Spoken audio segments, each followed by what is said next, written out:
In the name of Allah, the most merciful, the most beneficial. Assalamu alaikum, dear student.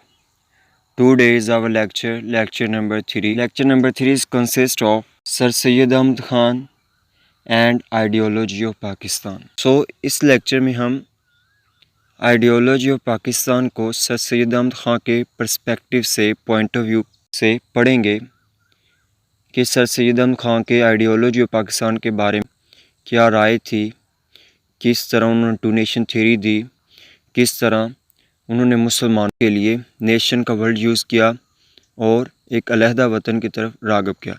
तो first of all हम discuss करते हैं sir Syed Ahmad Khan के ideology के बारे में थोड़ा सा इंट्रो जानने की कोशिश करते हैं। Sir Syed Ahmad first and foremost objective was to modernize the Muslim following the Western culture values that could create friendly atmosphere for the two communities. He motivated his community to learn the Western philosophy and English literature to get along with the ruling people. Therefore, in order to fulfill this desire, he started the Aligarh movement. इसमें वो यही कहना चाहता है कि जो sir Syed Ahmad Khan थे वो वेस्टर्न कल्चर्स के हामी थे। वो ये चाहते थे कि मुसलमान वेस्टर्न कल्चर को अडॉप्ट करें, वेस्टर्न एजुकेशन को अडॉप्ट करें और जो मुसलमानों के और ब्रिटिश गवर्नमेंट के दरमियान जो बगाड़ है, जो चपकलश है, जो तसादम है वो कम हो सके और एक फ्रेंडली इन्वायरमेंट हो। क्योंकि उस वक़्त ब्रिटिश गवर्नमेंट मुसलमानों पर रोल कर रही थी, तो अगर फ्रेंडली इन्वायरमेंट होता तो मुसलमान तरक्की कर पाते, मुसलमानों के जो हकूक़ थे मुसलमानों को मिलते, गवर्नमेंट और मुसलमानों के दरमियान डायलॉग होते तो मुसलमान भी हिंदुओं की तरह आगे बढ़ सकते थे, तलीमी मैदान में भी और इकनॉमिक में भी आगे निकल सकते थे, बढ़ सकते थे। यही वजह थी कि सर सैयद अहमद ख़ान मुसलमानों के लिए western culture and western education के हामी थे। इसी वजह से उन्होंने मुसलमानों को मोटिवेट किया कि इंग्लिश लिटरेचर को और वेस्टर्न फ़िलासफ़ी को अडॉप्ट किया जाए, जिसकी वजह से इन तमाम चीज़ों को फुलफ़िल करने के लिए सर सैयद अहमद ख़ान ने अलीगढ़ मूवमेंट स्टार्ट की। तो नेक्स्ट हम बढ़ते हैं sir Syed Ahmad Khan goals. Sir Syed Ahmad Khan के कुछ गोल थे। फर्स्ट गोल ये था कि जो ब्रिटिश गवर्नमेंट है और मुसलमानों के दरमियान जो टेंशन चल रही है, जो तसादम है या जो लड़ाई झगड़ा चल रहा है, तो उसको ख़त्म किया जाए, उसको रिड्यूस किया जाए। क्योंकि 1857 की जंग आज़ादी के बाद मुसलमानों को शिकस्त का सामना करना पड़ा, जिसकी बिना पर अंग्रेज़ों ने मुसलमानों पर मुज़ालम किए, जुल्म के पहाड़ ढाए और मुसलमानों से तमाम की तमाम जगीरें छीन लीं। मुसलमानों के लिए एजुकेशन के दरवाज़े बंद कर दिए गए और हिंदू लॉबी को नवाजा गया। तो इसी वजह से जो सर सैयद अहमद ख़ान थे वो मुसलमानों के दरमियान और ब्रिटिश गवर्नमेंट के दरमियान अच्छे रिलेशन इस्तवार करना चाहते थे और यही अलीगढ़ मूवमेंट का एक ऑब्जेक्टिव भी था और सर सैयद अहमद ख़ान का एम भी था। नेक्स्ट ये था to induce them to get jobs and other facilities under the new government. Obviously जब रिलेशन अच्छे होंगे तो सेकंड ऑब्जेक्टिव ये होगा कि मुसलमानों से जो जगीरें छीनी गई, जो मुसलमानों से इक़्तिदार छीना गया, जो मुसलमानों को ज़वाल पजीर किया गया, वो उनको मुकाम दोबारा दिलाया जा सके, ताकि उनको दोबारा जॉब्स मिल सके, उनको जॉब्स दिलवाई जा सकें और मुसलमान इकनॉमिकली बहाल हों, इकनॉमिकली स्ट्रॉन्ग हों। तो इसी वजह से उन्होंने क्या किया, gate jobs and other facilities under the new government. New government obviously उस वक्त ब्रिटिश गवर्नमेंट थी। तो ये तो दो ऑब्जेक्टिव थे, दो गोल्स थे सर सैयद अहमद ख़ान के। नेक्स्ट है ideas of sir Syed may be summed up by following.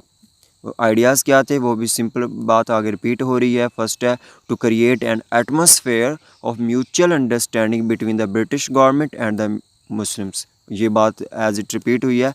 Next है to motivate the Muslim to learn western education, हम इस पर भी बात कर चुके हैं। Next number 3 to persuade Muslims to abstain from educational politics. It's mean that कि सर सैयद अहमद ख़ान मुसलमानों से ये तवक्को कर रहे थे कि वो चाहते थे कि मुसलमान पॉलिटिकल एक्टिविटीज़ में इन्वॉल्व ना हों, मुसलमान पॉलिटिक्स में शराकत दारी ना करें, मुसलमान से जो सियासी सरगर्मियाँ हैं उनमें हिस्सा ना लें मुसलमानों को जो इस वक्त करना है वो सिर्फ वेस्टर्न एजुकेशन लेनी है, इंग्लिश एजुकेशन लेनी है, ताकि वो ब्रिटिश गवर्नमेंट का, ब्रिटिश रूल का और उसके साथ हिंदुओं का मुकाबला कर सकें, ताकि कंपटीशन कर सकें, जॉब्स हासिल कर सकें और ब्रिटिश गवर्नमेंट के साथ अच्छे रिलेशन इस्तवार कर सकें, अच्छे तल्लुकात बना सकें। नेक्स्ट हम बात करते हैं उर्दू हिंदी कंट्रोवर्सी की। Urdu grow as a common language of all the Indians regardless of origin or religion, but in 1867 the Banarsi Hindus started campaign to replace Urdu by Hindi. Later, the followers of Sir Syed Ahmad Khan tried their level best to save the Urdu language. Mohsen al-Malik was the outstanding person who organized the Muslims in defense of Urdu. ये Urdu Hindi controversy 1867 में बनारसी हिंदुओं की वजह से आई।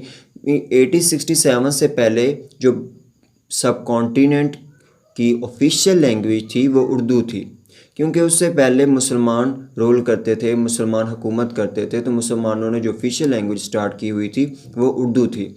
लेकिन जब 1857 की जंग आज़ादी हुई तो मुसलमानों से उनकी हुकूमत छीन ली गई, मुसलमान जवाल पजीर हो गए, जवाल का शिकार हो गए, तो हिंदुओं ने अपनी मान मानी शुरू कर दी और ब्रिटिश गवर्नमेंट का क़याम अमल में लाया गया या क़याम अमल में आया। तो 1867 में हुआ ये कि बनारसी हिंदुओं ने ये कहा कि उर्दू को हिंदी से रिप्लेस कर दिया जाए, कि उर्दू की जगह में हिंदी को राइज कर दिया जाए। सर सैयद अहमद ख़ान ने ये देखा, उन्होंने हिंदुओं की तंग नज़री को देखा, तो वो मुसलमान, पहले तो वो हिंदुओं और मुसलमानों की यूनियन की बात करते थे, लेकिन 1867 की कंट्रोवर्सी के बाद वो मुसलमानों के लिए नेशन का वर्ड यूज़ किया, मुसलमानों को अलहदा कौम तस्वर करने लगे। तो जिसकी वजह से, क्योंकि उर्दू मुसलमानों की कौमी ज़बान थी, मुसलमानों की एक आइडेंटिटी थी, तो सर सैयद अहमद ख़ान और उनके जो फॉलोअर्स थे, जो उनको मानते थे, जो मानने वाले थे, उन्होंने इसके उर्दू की तहफ़्फ़ुज़ के लिए बहुत अहम किरदार अदा किया। और मोहसिन और मलिक उन पर्सनैलिटीज़ में एक अहम पर्सनैलिटी हैं कि जिन्होंने उर्दू के डिफेंस के लिए बहुत अहम किरदार अदा किया, अपने पार्टिसिपेशन शो की। तो इस उर्दू हिंदी कंट्रोवर्सी के बाद सर सैयद अहमद ख़ान की, क्या मैं पहले ऑलरेडी डिस्क्राइब कर चुका हूँ कि उन्होंने हिंदुओं की मेंटेलिटी लेवल को समझ लिया, जान गए कि जो हिंदू हैं वो मुसलमानों को कुछ नहीं समझते, मुसलमानों को इन्फीरियर समझते हैं, मुसलमानों को अपने काबिल नहीं समझते। तो इस हिंदुओं की इस तंग नज़री ने सर सैयद अहमद ख़ान को मुसलमानों के बारे में एज अ सेपरेट नेशन बारे में सोचने पर मजबूर किया। और सर सैयद अहमद ख़ान ने ब्रिटिश गवर्नमेंट को प्रेशराइज़ किया कि जो हिंदी है, हिंदी को रिप्लेस उर्दू में किया जाए, यानी उर्दू को उसी जगह पर रहने दिया जाए, उर्दू को ऑफिशियल लैंग्वेज में रखा जाए। नेक्स्ट हम बात करते हैं टू नेशन थ्योरी की, क्योंकि हमने टू नेशन थ्योरी को पहले डिस्कस किया, हमने लेक्चर नंबर 2 में हमने टू नेशन थ्योरी को अच्छी तरह एक्सप्लेन करने की कोशिश की और एलेबरेट भी किया। तो हम अब सर सैयद अहमद ख़ान ने जो टू नेशन थ्योरी दी थी, सर सैयद अहमद ख़ान की क्या पर्सपेक्टिव है with the two nation theory, हम उसको डिस्कस करेंगे। He was no doubt in the favour of Hindu Muslim unity in beginning, but after Urdu Hindi controversy he came to know the nature of the Hindu nation. Then for the first time in the history he used the word nation for the Muslim in 1867. So we can say he was the founder of two nation theory in subcontinent. On the basis of two nation theory, Sir Syed asked for special safeguard for the Muslim in different fields. इस पैरे में भी यही बात है जो हम पहले पढ़ चुके हैं कि जो उर्दू हिंदी कंट्रोवर्सी से पहले, मैं पहले बता चुका हूँ, उर्दू हिंदी कंट्रोवर्सी से पहले जो सर सैयद अहमद ख़ान थे वो हिंदू और मुस्लिम की यूनिटी पर बात करते थे। लेकिन 1867 के इवेंट ने, कंट्रोवर्सी ने सर सैयद अहमद ख़ान को सोचने पर मजबूर कर दिया कि हिंदू और मुस्लिम एक नेशन नहीं है। हिंदू अलहदा कौम है, मुसलमान अलहदा कौम है, हिंदुओं के अलहदा कल्चर्स हैं, ट्रेडिशंस हैं, मुसलमानों के अलहदा हैं। तो इस वजह से सर सैयद अहमद ख़ान ने मुसलमानों के लिए एक वर्ड यूज़ किया जिसको कहते हैं नेशन। फर्स्ट टाइम इन 1867 मुसलमानों के नेशन का वर्ड यूज़ किया गया। तो हम कह सकते हैं कि जो सर सैयद अहमद ख़ान थे वो फाउंडर थे टू नेशन थ्योरी की इन सब कॉन्टिनेंट। पहले भी टू नेशन थ्योरी की बात होती थी, हमने पीछे भी पर्सपेक्टिव देखा कि टू नेशन थ्योरी की बात होती थी, लेकिन जो एक विद लॉजिक जो टू नेशन थ्योरी का एविडेंस दिया गया वो सर सैयद अहमद ख़ान ने 1867 के बाद कंसेप्ट दिया कि मुस्लिम एज अ नेशन है सब कॉन्टिनेंट में, और यही टू नेशन थ्योरी की बेस थी। तो जिसकी वजह से इस टू नेशन थ्योरी की वजह से सर सैयद अहमद ख़ान ने मुसलमानों के सेफगार्ड के लिए, मुसलमानों के लिए बहुत किरदार अदा किया। नेक्स्ट हम बात करते हैं Muslim as a nation. Sir Syed use the word nation for the Muslims. Some writer criticise that he declared the Hindus and Muslims one nation. He favored separate electorate for the Muslim in the 1883, saying that majority would override the interest of minority. इसमें के जो sir Syed Ahmad Khan थे उन्होंने nation का word use किया मुसलमानों के लिए, लेकिन कुछ राइटर थे जिन्होंने क्रिटिसाइज़ किया कि जो वर्ल्ड नेशन है ये पूरी सब कॉन्टिनेंट के जितने भी पीपल्स हैं, होल पॉपुलेशन के लिए वर्ल्ड नेशन यूज़ किया गया। लेकिन जो सर सैयद अहमद ख़ान ने 1867 में जो वर्ल्ड नेशन यूज़ किया वो ओनली फॉर द मुस्लिम्स, वो मुसलमानों के लिए था। इसी वजह से उन्होंने मुसलमानों के सेपरेट इलेक्टोरेट की बात की। सेपरेट दो टर्म्स हैं, सेपरेट इलेक्टोरेट और एक है joint electorate. Separate electorate favour में जाता है मिनॉरिटीज़ के, और जो जॉइंट इलेक्टोरेट है वो फेवर में जाता है मेजॉरिटी के। अगर हम सब कॉन्टिनेंट की बात करें तो अगर मेजॉरिटी बेस पर इलेक्शन होते हैं, मेजॉरिटी बेस पर इलेक्शन या इलेक्टोरेट होता है तो उसमें हिंदुओं को बेनिफिट जाना था। लेकिन जो सेपरेट इलेक्टोरेट क्या है कि हिंदुओं के लिए अलहदा लीडर होंगे और मुसलमानों के अलहदा लीडर होंगे, देन वोटिंग होगी, देन इलेक्शन होंगे। उधर जहाँ हिंदू मेजॉरिटी में होंगे हिंदू जीत जाएंगे, और मिनॉरिटी में क्योंकि मुसलमान वहाँ इलेक्शन के लिए खड़े होंगे तो मुसलमान जीत जाएंगे। तो इससे बेनिफिट क्या होगा कि जो मिनॉरिटी उस एरिया की होगी तो वो अपने राइट ले सकेगी, अपनी ड्यूटीज़ परफॉर्म कर सकेंगी, उनके राइट की वायलेशन नहीं होगी। तो इसी वजह से सर सैयद अहमद ख़ान ने 1883